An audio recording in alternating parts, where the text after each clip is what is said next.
சமைக்கும் போது ஒரு லவ்வோட சமைக்கணும்டா, அதான் பாதி ருசியே. வெங்காயம் நறுக்கும் போது கூட ரசிச்சு நடக்கணும், லவ்வோட. வணக்கம் அண்ட் வெல்கம் டு இன்லாஸ் சமையல். இன்னைக்கு நம்ம பார்க்க போறது ஒரு மருத்துவ டிப். அதாவது குழந்தைங்களுக்கும் சரி பெரியவங்களுக்கும் சரி சளி பிடிச்சா அதுக்கு என்ன மருந்து செய்யலாம், ஆயுர்வேத மூலமா ஒரு மருந்து குறிப்பை தான் இன்னைக்கு சொல்ல போறோம். அதை எப்படி பண்ணலாம், என்னென்ன சேர்க்கணுங்கிறத பார்க்கலாம் வாங்க. அதை மருந்து எப்படி செய்கிறது, என்னென்ன போடணுங்கிறத பார்க்கலாம் வாங்க. ஃபஸ்ட்டு ஒரு மிக்சி ஜார் எடுத்துக்கோங்க, சின்ன ஜாரு. அம்மி இருந்தால் அம்மியில் அரைச்சிக்கலாம், இல்லைன்னா மிக்சி ஜாரில் அரைச்சிக்கலாம். நான் வந்து கொஞ்சம் வேப்பம் கொழுந்து எடுத்துருக்குறேன். இந்த மருந்து வேப்பம் கொழுந்து இப்போ வீட்டில் பெரியவங்களுக்கும் கொடுக்குறதுக்காக இவ்வளோ எடுத்திருக்கேன். நீங்கள் குழந்தைங்களுக்குனா இதை விட கொஞ்சமாக எடுத்துக்கலாம். வேப்ப இலையை விட கொழுந்து மெயினாக கொழுந்து தான். அதுக்கு வந்து 4 பூண்டு பல் எடுத்துருக்கேன். ஏன்னா பெரியவங்களுக்கெல்லாம் கொடுக்கணும்ல. எங்கள் பிள்ளைகளுக்கு வந்து 5 வயசு ஆகுது குழந்தைங்களுக்கு, அதனால் 4 பூண்டு பல் எடுத்துருக்கேன். 4 வெத்தலை எடுத்துருக்குறேன். நம்ம இப்போ அதை எப்படி அரைக்கிறதுங்கிறது பார்க்கலாம். ஓமம் ஒரு பாக்கெட் எடுத்துருக்குறேன், இதையும் நம்ம இதில் சேர்த்துக்குவோம். இப்போ இந்த மிக்சி ஜாரில் இதெல்லாம் போட்டுக்குவோம். இது வந்து எங்கள் குழந்தைங்களுக்கு நாங்கள் ஃபாலோ பண்ணோம். இந்த மருந்து தான் சளி பிடிச்சா ரொம்பவே மாதத்தில் ஒரு 2 தடவை கொடுத்துருவேன். இந்த பூண்டு பல்லையும் இதில் சேர்த்துக்குவோம். இந்த வேப்பம் கொழுந்து இதையும் நம்ம சேர்த்துக்குவோம். 2 குழந்தைங்கன்னா கொஞ்சமாக இதில் பாதி போட்டுக்கலாம். நீங்கள் 4 வெத்தலை இதையும் நம்ம நல்லா கழுவிட்டு, இந்த வேப்பம் கொழுந்தெல்லாம் கழுவி வச்சுருக்கிறேன் நான். இப்போ அதில் வந்து கொஞ்சம் சுடு தண்ணி கொஞ்சம் சேர்த்துக்கிட்டு நம்ம மிக்சியில் நல்லா அரைச்சி எடுத்துக்குவோம். இதை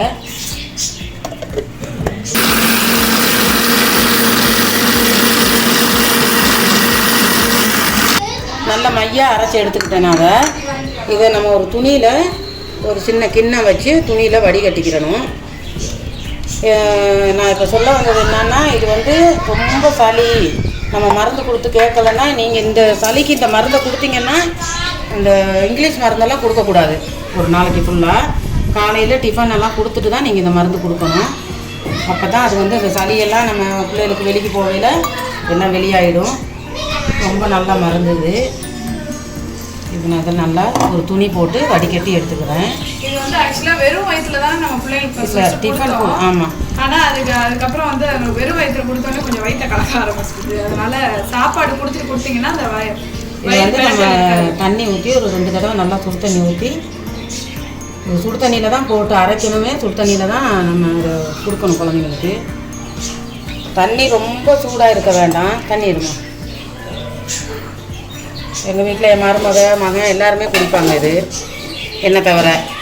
நான் மட்டும் குடிக்க மாட்டேன், ஏன்னா அது கசக்கும் லைட்டாக. இப்போ இருக்க வேடிக்கை எங்கள் பிள்ளைகளுக்கு. இது வந்து ஒரு நல்ல ஒரு மருந்து இல்லையா? நம்ம சளி பிடிச்சி எவ்வளவோ மருந்து கொடுத்து பார்த்தோம், இங்கிலீஷ் மருந்தெல்லாம். கிட்டத்தட்ட ஒரு 6-7 மாதமாக எங்கள் பேரனுக்கெல்லாம் சளி குறையவே இல்லை. இந்த மருந்து கொடுத்து தான் நான் சரி பண்ணேன், மாதத்தில் 2 தடவை. இப்போ நம்ம இதில் இன்னும் கொஞ்சம் தண்ணி மிக்ஸ் பண்ணிக்குவோம். இந்த பாருங்க, நல்லா அரைச்சி வடிகட்டிட்டேன், அந்த திப்பியெல்லாம் இல்லாமல். இதில் வந்து 1/2 டம்ளர் கொடுக்க போகிறேன் நான் பேர பிள்ளைகளுக்கு. மெயினாக வந்து சளிக்கு தான். வயிற்று வலி கூட நல்லது இல்லை, வயிற்று வலிக்கு இல்லை, சளி மெயின் சளி தான். இந்த 1/2 கப்பு எடுத்து வச்சுருக்கிறேன். இப்போ என் பேர பிள்ளைகளுக்கு கொடுக்க போகிறேன். இந்த வேப்பம் கொழுந்து மருந்து வயிற்று வலிக்கலாம் கூட நல்லது சொல்லுவாங்கல்ல. இப்போ இந்த வேப்பலை மருந்து ரெடி ஆயிடுச்சு. நீங்களும் கண்டிப்பாக ஒரு 6லேருந்து 7 மாத குழந்தைய வரைக்கும் கொடுக்கலாம். அது வந்து 5 வயசுல 10 வயசு ஆனாலும் கொடுக்கலாம். இந்த மருந்து வந்து இப்போ 7 மாத குழந்தைன்னா எவ்வளோ அளவு கொடுக்கலாம்? ஒரு பாலாடை. 7 மாதம் குழந்தைன்னா ஒரு பாலாடை. அதுவே ஒரு 10 மாதம் அப்படி ஆகிடுச்சு, இல்லை 1 வயசு ஆகிடுச்சுன்னா நீங்கள் அதை வந்து ஒரு பாலாடையை 1.5 பாலாடையை ஆக்கிக்கலாம். அந்த மாதிரி பாலாடையில் தான் கொடுக்கணும். இன்னொன்று வந்து ஒரு 2 வயசு 3 வயசு ஆகிடுச்சுன்னா ஒரு 1/4 டம்ளர், இல்லை கிளாஸில் ஒரு 1/4 கிளாஸ் அந்த மாதிரி கொடுக்கலாம். நான் வந்து இப்போ 5 வயசு ஆகிடுச்சுன்றதுனால 1/2 டம்ளர் கொடுக்குறேன். இதே உங்களுக்கும் சளி பிடிச்சிருந்தா, பெரியவங்களுக்கு சளி பிடிச்சிருந்தா, உங்கள் வீட்டில் ஒரு வயசானவங்களோ இல்லை பெரியவங்களோ உங்களுக்கே சளி பிடிச்சிருந்தா கூட நீங்கள் கண்டிப்பாக இந்த டம்ளரில் 1 டம்ளர் நீங்களே அரைச்சி குடிக்கலாம். கண்டிப்பாக அரைச்சி குடித்தா கேட்கும். அதே மாதிரி இன்னொரு விஷயமும் சொல்லியிருந்தேன் நான் இதோட சேர்த்து. ரொம்ப மூக்க ஒலிட்டு இருக்குது பார்த்தீங்களா, தண்ணியாட்டம் குழந்தைங்களுக்கு. அது வந்து 6 மாதம் 7 மாதம் குழந்தை, இந்த மாதிரி இந்த வயசு குழந்தைங்களுக்கு கூட நம்ம அதை கூட்டலாம். சூடம் ஒரு 2 சூடம், கொஞ்சம் ஒரு பல் பூண்டு, அப்புறம் கொஞ்சம் தேங்காய் எண்ணெய். அதை வந்து ஒரு அடுப்பில் வச்சு கொஞ்சம் ஒரு கிண்ணத்துலையோ இல்லை ஒரு கரண்டிலையோ நல்லா அது காய்ச்சி எண்ணெய் கொதிச்சு வரும்போது நீங்கள் அந்த சூடவில்லையே பூண்டையும் போட்டுடணும். போட்டுட்டு எடுத்து கீழே வச்சுருங்க. வச்சு கொஞ்சம் அந்த சூடு ஆறினோடனே நம்ம கை அளவு தொட்டு நம்ம தேய்க்கிற அளவுக்கு இருக்கணும். அந்த டைமில் வந்து நல்லா முதுகில், நெஞ்சில், விழா எலும்பு, இந்த கழுத்து, முதுகு எல்லா இடமும் தடவி விட்டுட்டு நல்லா தேய்ச்சி விடணும். தேய்ச்சி விட்டு நல்லா சூடு பறக்க தேய்ச்சி விட்டு மூக்கில் இப்படி பண்ணி இந்த இடமெல்லாம் நல்லா பண்ணி நல்லா இழுக்க விட்டுட்டு இந்த இடமும் பூசிடுங்க. நல்லா பூசி விட்டு ஒரு வாரத்துக்கு அப்படி தொடர்ந்து பூசுங்க. நைட்டு தூங்கும்போது அதே மாதிரி பண்ணி, இல்லை வெறும் தேங்கான ஒரு சூடம் அந்த வெத்தலையை லேசாக அந்த இதில் வாட்டிட்டு நெஞ்சிலையும் முதுகு பக்கமும் போட்டு விட்டிங்கன்னா குழந்தைங்களுக்கு ஒரு வாரத்தில் மெயினாக அந்த சளி வர்றது நின்றுடும். அதில் இன்னொன்று, ஒரு சில குழந்தைங்களுக்கு ஃபீவரோட சேர்ந்து சளி இருக்கும். ஆமாம், ஃபீவர் இருக்கும்போது கண்டிப்பாக அது போட்டுறாதீங்க. மருமக ஞாபகப்படுத்திடுச்சு. அந்த மாதிரி நீங்கள் செய்யுங்க. கண்டிப்பாக கேட்கும். சரி, இப்போ என் பேரப்பிள்ளை வந்து இந்த மருந்தை குடிச்சு காட்டுவான். இதே மாதிரி உங்கள் பேரப்பிள்ளை இருக்கும் ஓடுறான் தெரிச்சு.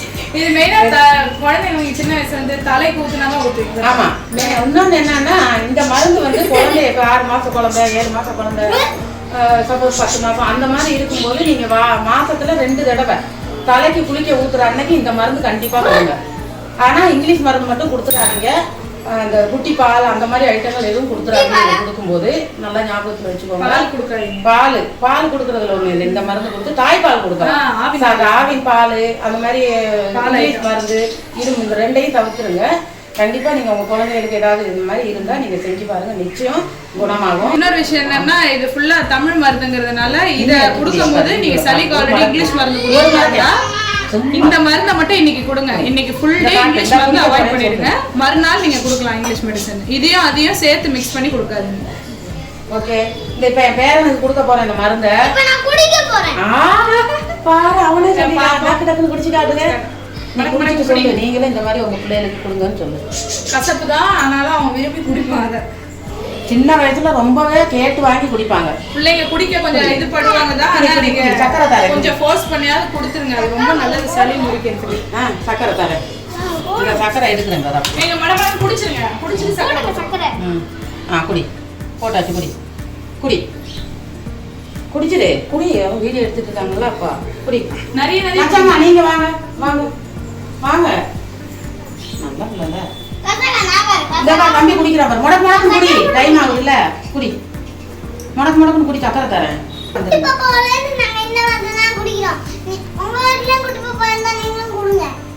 சளி சரியாயிடுமா?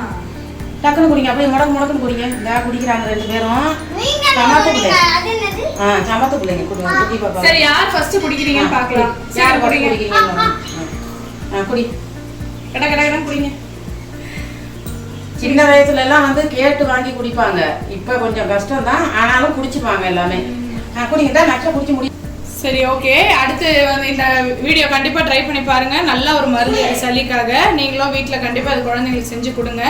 அடுத்து ஒரு நல்ல வீடியோவோட உங்களை சந்திக்கிறோம். until then bye. சமைக்கும் போது ஒரு லவ்வோட சமைக்கணும்டா, அதான் பாதி ருசியே. வெங்காயம் நறுக்கும் போது கூட ரசிச்சு நறுக்கணும், லவ்வோட.